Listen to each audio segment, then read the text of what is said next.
আপোনালোকৰ ইয়াত নহয়, আমাৰ ঢিং সমষ্টি, ৰূপহী সমষ্টি, চামগুৰি সমষ্টিৰ এই তিনিওটা সমষ্টিত মহিলা উদ্যমিতা আঁচনি আমি লোকক বিধানসভা নিৰ্বাচনৰ আগত দিয়া নাছিলো। অহা 20 দিনৰ ভিতৰত দিম আৰু তিনিটা সমষ্টিৰ প্ৰায় ৭৫,০০০ মহিলাই এই ধন লাভ কৰিব। এতিয়া কওক ভোট দিব নিদিব? সঁচাকে কওক, আকৌ কৰি আছো। কিমানে হাত দাঙিছে ভোট দিম বুলি কওঁতে? জিতুদা গন্তি কৰকচোন। প্ৰদীপ দা কাৰোবাক চিনি পায়নে? দাদা আপুনিতো চিনি পাই দিয়কচোন চাগে, হাত দেখা চাইছে নাই? চাওঁ দীপটো চিনি পোৱা নাই, হাত দাঙিছে নাই? চিন্তা কৰা। মই কিন্তু এটা কথা, মই দিয়া ৰিপৰ্টৰ ওপৰতে মহিলা উদ্যমিতা আহিব নাহিব? মই গাৰ্ডিয়ান মিনিষ্টাৰ, কি কৰে? লাগিব নালাগিব? কওক, লাগিব নালাগিব? দীপটো তুমি এতিয়া বিধায়ক আছিলা, লাগিব নালাগিব? সঁচাকে লাগিব? প্ৰদ্যুৎ লাগিবনে? মই চবকে সুধি লৈছো, দিব লাগিবনে? জিতু দা আপুনিতো গাৰ্জেন দিয়াৰ, লাগিব?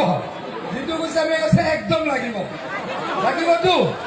এতিয়া অলপ পইচাতে মুখ্যমন্ত্ৰী ডাঙৰীয়াক কম যে আমাৰ গোটেই কেইজন ইয়াতে জড়িত বিধায়ক, সাংসদ, মানে জড়িত কৈছো।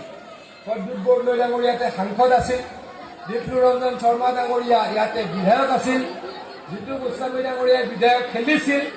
এতিয়া যদিও বহনপুৰৰ বিধায়ক, তেখেতৰ আপোনালোকৰ চোৱা চিতা দায়িত্ব তেওঁলোকেও লয়। গতিকে তিনিওজনে কৈছে যে চামগুৰিত অতি সোনকালে মহিলা উদ্যমিতাৰ আঁচনি দিব লাগে, আৰু দি আপোনালোকক দেখাম, মই আপোনালোকক প্ৰতিশ্ৰুতি দিম। আপোনালোকক মহিলা উদ্যমিতাৰ আঁচনি হিমন্ত বিশ্ব শৰ্মাই দিব, আৰু ৰকিবুল হুছেইন ডাঙৰীয়াই ভাষণ দিলে আপোনালোকে কংগ্ৰেছক ভোট দিব। সেইটো হ'ব নেকি কওক? হ'ব নেকি কওক? নে গৌৰৱ গগৈ ডাঙৰীয়া আহিলে চব উঠি বাঢ়ি যাব? কোনটো কৰিব কওক? হা, খেদি দিব? এটা শব্দ তোমাৰ মই নকওঁ, মোৰ মুখৰ পৰা ওলোৱাটো বেয়া। মই শুনা নাই যে, মই কোৱা নাই, আপোনালোকে কৈছে, মই এইবিলাক কথা নকওঁ।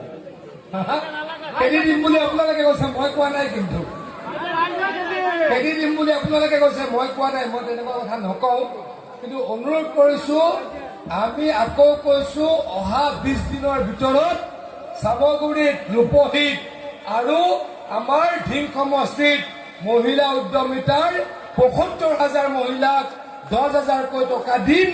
এটাই মাত্ৰ অনুৰোধ, আপোনালোকে এই লোকসভাত আপোনালোকে আমাক ভোট দিব। মই আকৌ কৈছো, এই লোকসভা নিৰ্বাচনত আমাৰ হাৰিলে একো নাযায়, যাব নেকি কিবা?